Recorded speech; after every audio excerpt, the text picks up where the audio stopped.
Hello, and welcome to Outnumbered the Podcast. I'm Audrey. And I'm Bonnie. We are experienced moms to a combined total of 19 children. In our weekly episodes, we explore relatable topics using our perspectives of humor and chaos. Tune in for advice and encouragement to gain more joy in your parenting journey.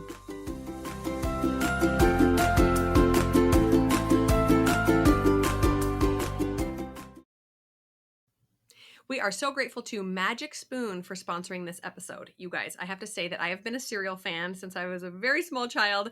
And then growing up, I didn't eat it for breakfast. I started eating it as an afternoon or a midnight snack. It's one of my favorite things.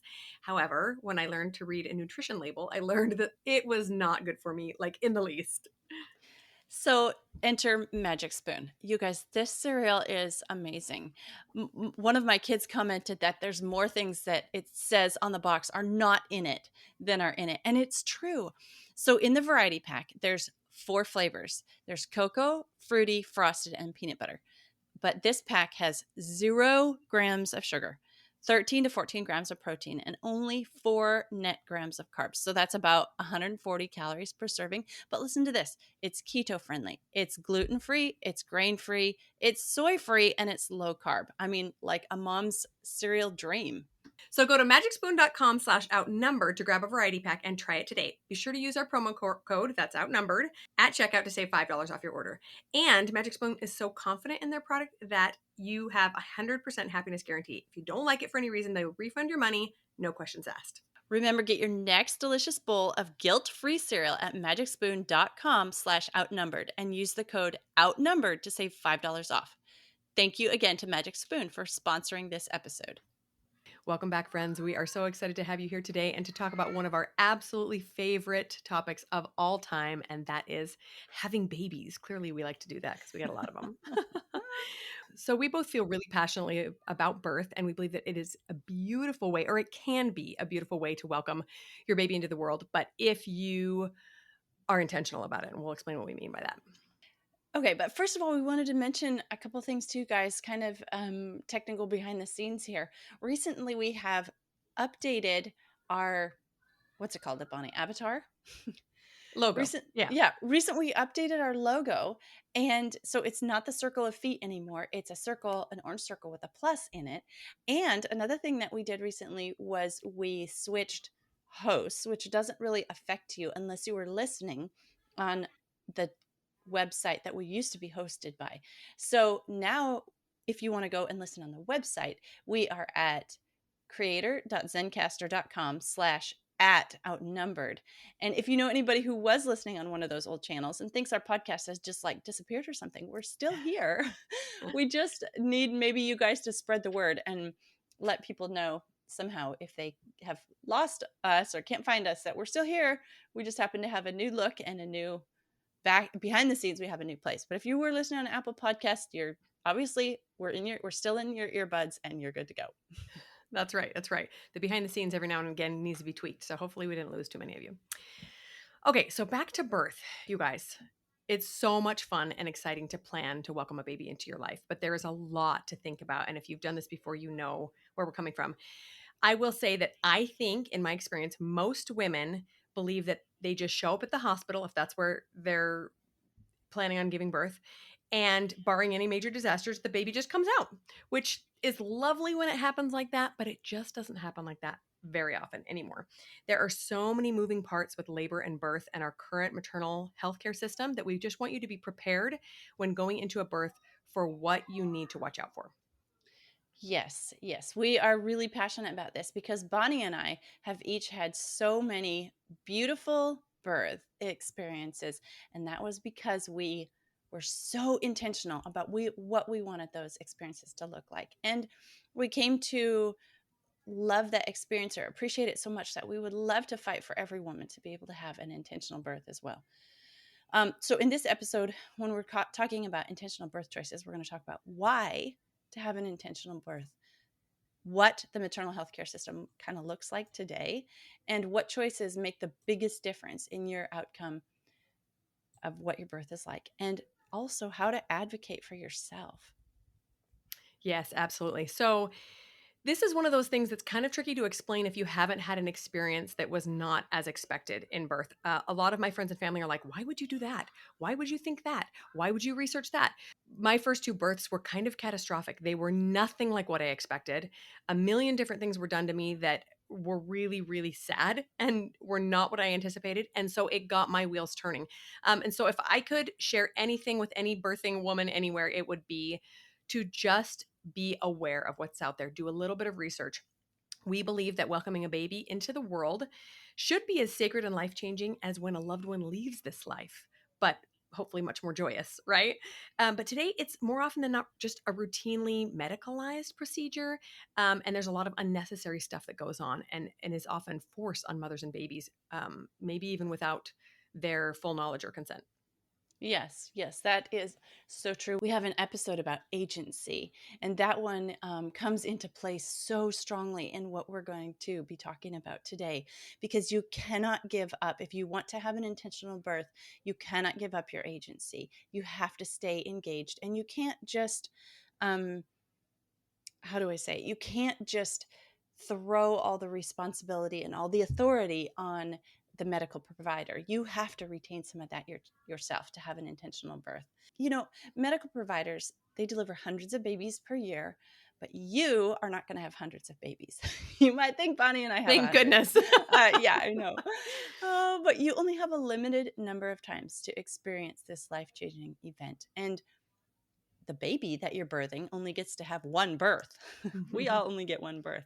So we want to take these decisions. We encourage you to be intentional about it and take these decisions like really seriously. It's that important. You know, I have to say, you saying that your first two births that were not what you wanted caused you to start doing research. And I have to say that the majority of the women that I have talked to about natural birth, um, who have had a natural birth, have been driven to it by a negative experience with the medical industry. And that is so, so sad.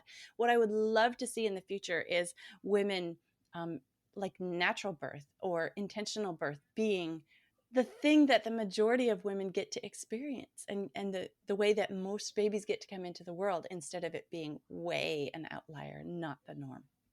Yeah, yeah. I love what you said about making sure you retain your agency and your power over your birth. I think a lot of us just don't really want to be involved. Obviously, you're involved with the babies coming out of you, but you kind of want to just put all the responsibility in someone else's hands. And sometimes it's because it's scary. Birth can be scary, right? It's something, especially for your first baby, you've never gone through before. Sometimes it can get to a point where it's a life and death scenario. It can be quite terrifying to think, oh, it's up to me to make the right decisions. However, I will say, and I've said this before, that no one is more qualified than the mom to make the decisions about how and where and with whom she should birth. Now, you might get to a medical scenario where your knowledge stops and you really need a professional to come in and tell you, what should I do about this thing? Usually, if there's some sort of a medical problem or unforeseen event. But we firmly believe that women are divinely inspired and just created in such a way that they know what's best for them and their baby. And I have had countless experiences where I have planned one particular thing for a birth or a baby and have been led a different way. And I didn't know why until after the birth. And very often I saw the wisdom in that. But just don't discount your own knowledge and your own intuition when it comes to birth.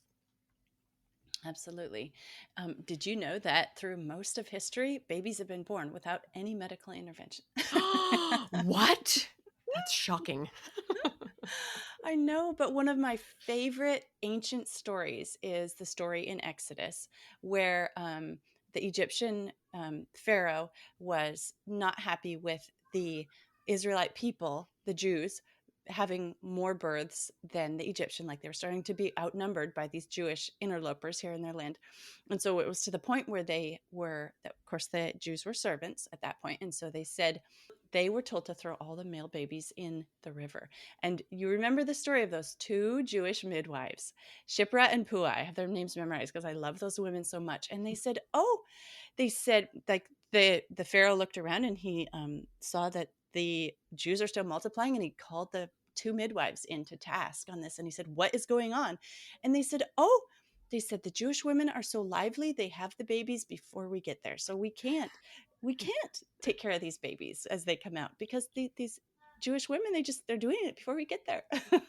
They don't even need us, sorry. Oh, I know, and I love that story because behind the scenes is that women have been doing this for years and years and years.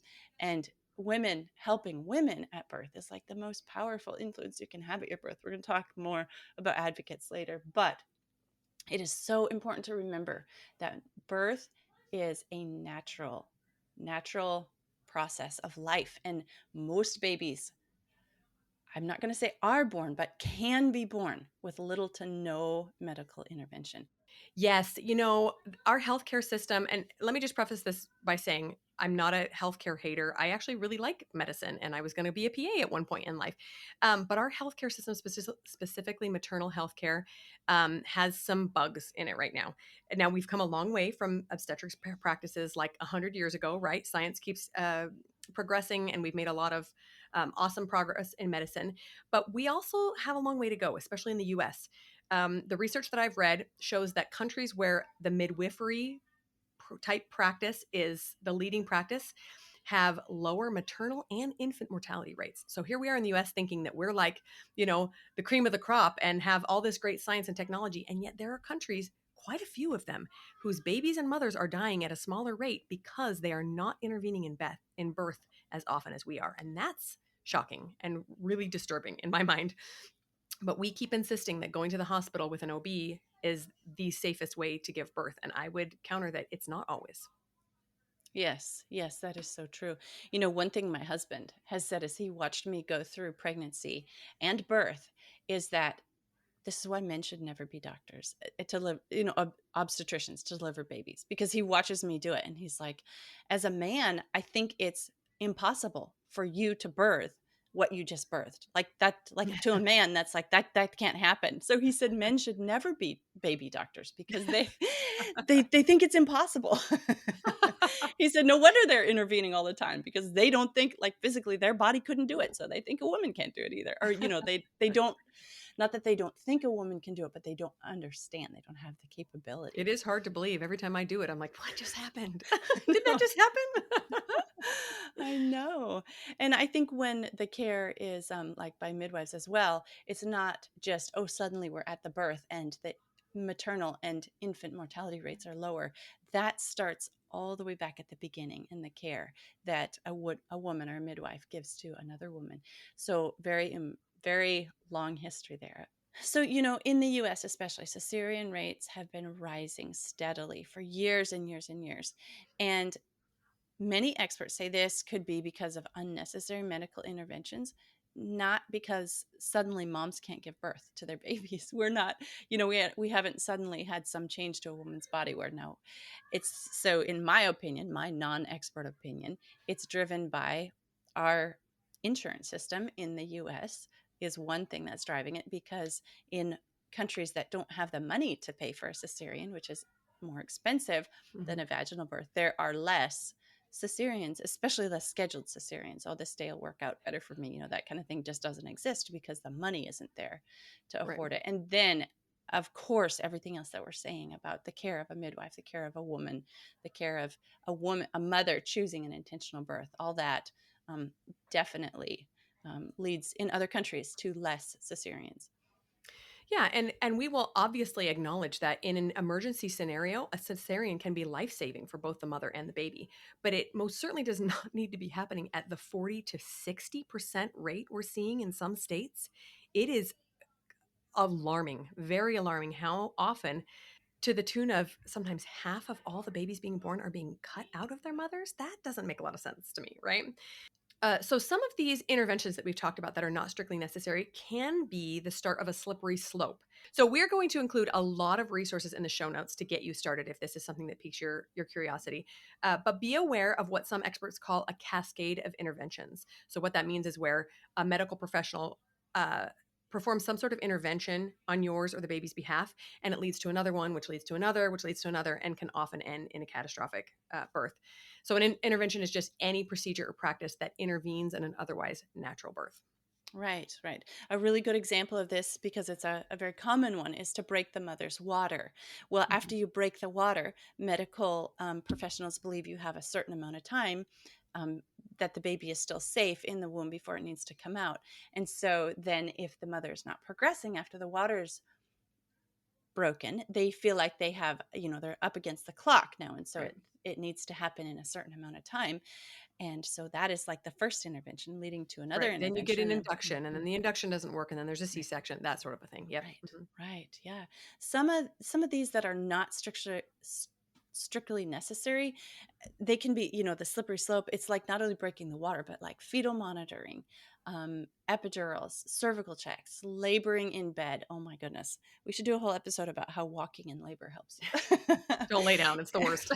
No, inductions, membrane sweeps, all those things, they're all just starting what a woman's body actually knows how to do best. And so the one, because you're on a clock, starts the next one and the next one and so on. And really it's not, if you look at it in the big picture, all of these interventions serve the medical provider better than they do the mom or the baby. And that's why many of them have started. Yeah, correct. And so this is going to lead us into choices. So one thing that I like to ask, or tell other mothers to ask, is if this wouldn't happen normally, does it need to happen at all? Or what is the risk of waiting, right? Let's say they want to induce you, and you could just say, what if we wait? What happens if we wait? And you can then be informed enough to make that choice. So hands down, the number one choice that will have the largest effect on how your birth plays out is whether or not you are informed. And that's a lot of pressure, but listening to this podcast is a great first step. Go and research as much as possible. Read some of the articles and books that we are including in the show notes. There's a couple of great podcasts we'll include links to as well. Just do your research. Yes, absolutely. While your medical provider will have more experience at birth than you, nobody has more experience with your body than you, Mhm. and your body knows what to do. Okay, so the second most important choice is your choice of your provider. Who is it that will be caring for you? And then this goes hand in hand with where, your location. So if you choose a midwife at home, that will almost always allow you to have the most natural intervention free birth. So then, like the next step, the second choice would be a midwife at a birth center, or perhaps a hospital has a wing that is um, the birth center wing, or maybe you can find a naturally minded provider who's in a hospital, or maybe there's an entire hospital that leans more toward natural care. Yeah, you'll want to do some research and not just ask providers, but ask mothers. Like, where did you give birth? Were you interested in a more natural birth? Was this done to you? Was this asked, right? How did you feel at the end? Did you feel like procedures were done to you? Without a lot of information and consent, or did you feel like you were kind of in control? I will share just a quick experience of my own. After my first baby was a cesarean, an emergency cesarean, and then I had two vaginal births, and then I found myself pregnant with twins. And any number of OBs I could have walked into and said, "Schedule me a C-section today," and they all would have said yes. Because twins, right? That's what we do. We just cut them out, especially with a history of a C-section. But I did not want another C-section. I knew there were more babies to come to us. I did not want to start, that down that road of C-section after C-section. And so I went back to the practice that had delivered my second baby, back to the hospital, because I felt a little bit more comfortable being in a hospital with twins. And I talked to one of their new providers, and she was a woman, and she had had twins herself. And when I explained the scenario, she looked at me and said, I don't trust those babies to do what they're supposed to do. And I What? just said, goodbye, and walked out. I knew right from the get-go that she was not the provider for me. Yeah. Now, had I not done the research I had done, I could have just been heartbroken and thought, well, I guess we're just going to do a repeat C-section. But I knew better. I knew that my body had done a vaginal birth before. I knew that it could do it again. And I was going to give my babies every chance possible to come out the way God intended. And if there was an emergency, I wanted to be there, where I felt confident that, I could be taken care of if a baby got stuck or something. But point being, follow your intuition, ask around. There are lots of different options. Find someone that fits with the plan that you have for yourself. So OBs can be a great choice, but make sure you do your research. Like I said, ask about their cesarean rate, and not just theirs, but the hospital cesarean rate. Ask if they will allow you to labor in water, if an IV is required. Ask about delayed cord clamping, if they'll let you hold your baby right away, etc. Again, ask other moms if all of this sounds like mumbo jumbo, or you weren't really paying attention the first couple of births you had. Ask other moms what they looked for. You can ask them, like I said, those who have had babies at specific birth centers or hospitals, and ask what they would do differently. And finally, be aware that your OB and his practice might have a specific way of doing things, but if the hospital has stricter rules, then you have to follow those. So, like, once I had a doctor tell me, "Oh, yeah, for sure, I'll let you labor in water." And then I got to the hospital and they were like, "We don't do that." And I'm thinking, what the heck? I just got, bait and switched here. So Yes. there's two sets of regulations that you have to be willing to follow.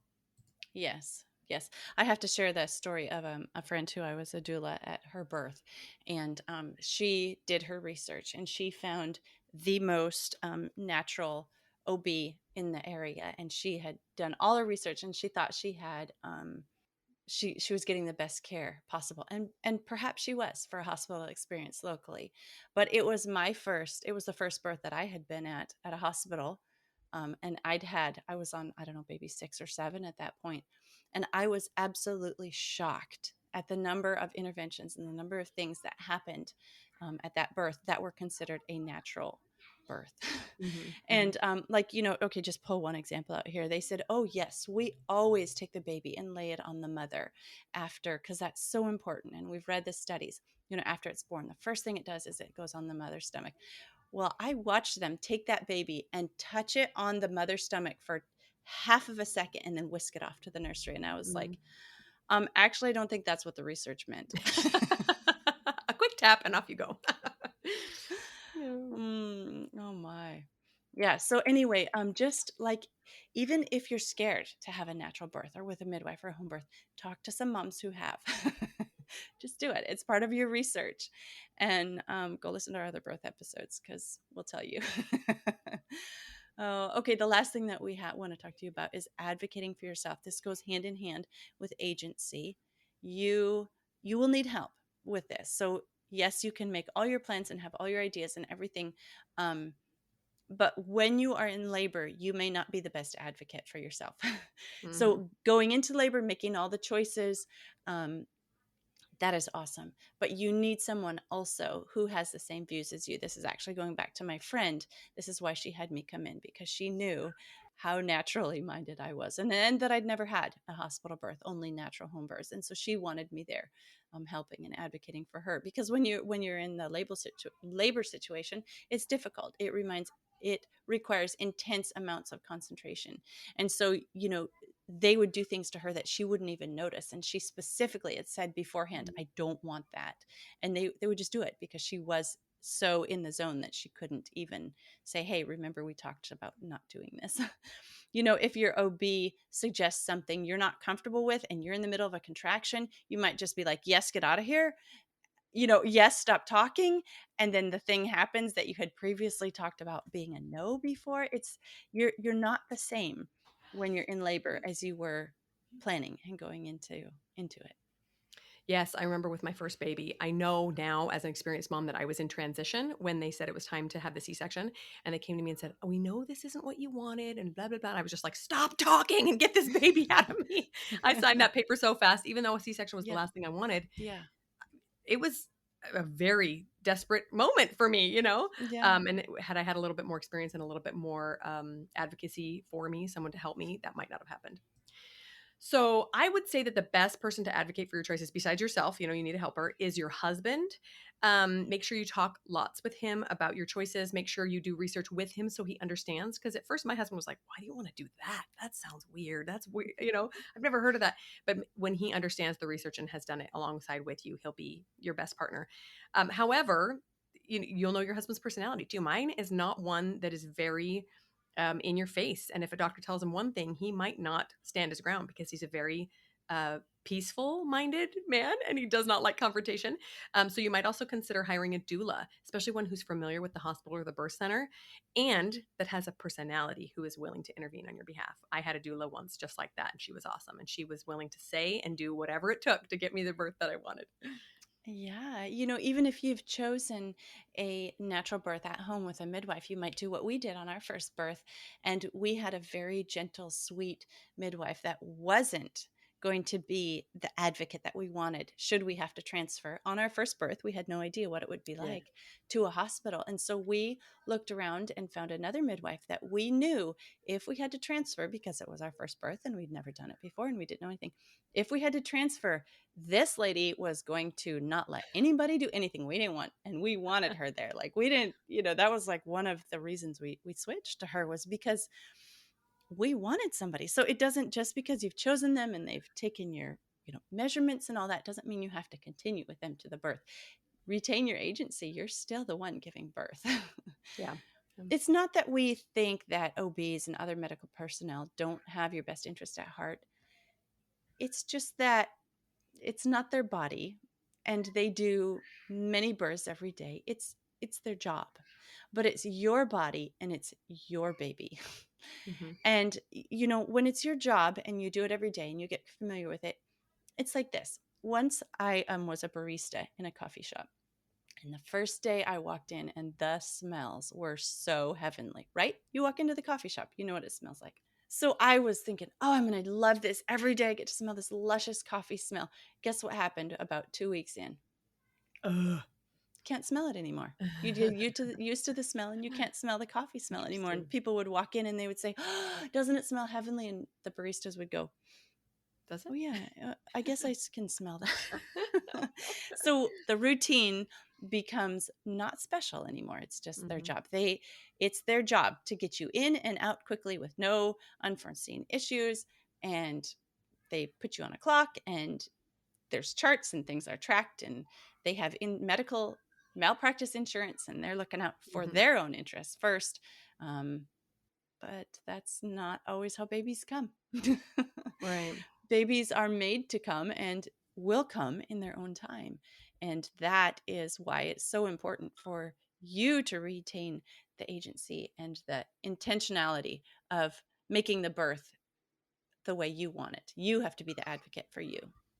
I know a lot of wonderful medical professionals and had some really great OBs over the years, but their hands are tied in a lot of ways too. I had one OB in particular who was just wonderful and said, "Yes, I see why you want things the way they are, or the way that you're asking, and I would love to help you with that, but the hospital won't let me do this. My practice partner won't let me do this. My malpractice insurance won't let me do this. So these are your options." And I just thought that was so sad. He himself was acknowledging that my choices were going to probably be the best option, but there was only so much he could do. And I found that really incredibly sad. And so just be aware, and if you do your research and you look and you talk to people and you decide that this OB in this hospital at this time is the best choice for you, then do that, because there are going to be some instances. My husband was talking to a colleague of his whose wife had also had many, many babies, and many of them were natural. And on their last baby, she just looked at him and said, "We're scheduling a C-section for this one." And he said, "Why?" She said, "I don't know, but we have to do that." And so they did, and the baby ended up having major complications. And had they been anywhere but the hospital, the baby would have had some seriously negative outcomes. So you are the expert. You are. And get in tune with God, get in tune with your mom's intuition, and you will make the best decision for your baby. Just be informed and do as much research as you can. Yes, those are such good thoughts. I believe that we were created. It's like our main purpose in life, and I do not mean that in a demeaning way. I do not see it as a derogatory thing at all. I see it as we have the privilege and the blessing to continue life into the next generation, and you know, it's our honor. And so just as we try to do, like we try to serve God with intentionality, and we try to be the best parents we can, let's try to bring life in the best way that we can too. One other thing I wanted to say is, in surround yourself with other women who have been intentional about their births and had a successful birth, according to not what happened or didn't happen at the birth, but that it was successful the way they planned it. Surround yourself with women like that. If you don't know anybody locally, start following accounts like that on Instagram. In our other birth episodes, we have recommended quite a few. Um, Surround yourself with women who have been intentional about their births, who have had natural births. If there's a certain kind of birth that you want, a certain kind of experience you're looking for, find other women who have had that and do that. And because I think one tool that is too often used against pregnant women is fear. Mm. Because, there is a baby involved and a helpless baby, and other things have happened in the past, unfortunately. And so we just want and hope that your birth, like if you surround yourself with other women who have had success, you too can have success. Yes, trust yourself. Don't let anybody else shame you with your decisions. I've had well-intentioned friends and family members make comments that were very hurtful that made it seem like they thought I was putting my baby's life at risk on purpose when I had done so much more research than they had ever done, and I knew what was going to be the best for me and my family. So have confidence in yourself. You can do this. Your baby's coming to you for a reason, and best of luck. Take care this week, friends. I'm Bonnie. And I'm Audrey, and we're outnumbered. Thanks for listening, friends. Click the link in the show notes to subscribe to our email and never miss another episode. Show us some love by leaving a review on iTunes or sharing the podcast with a friend.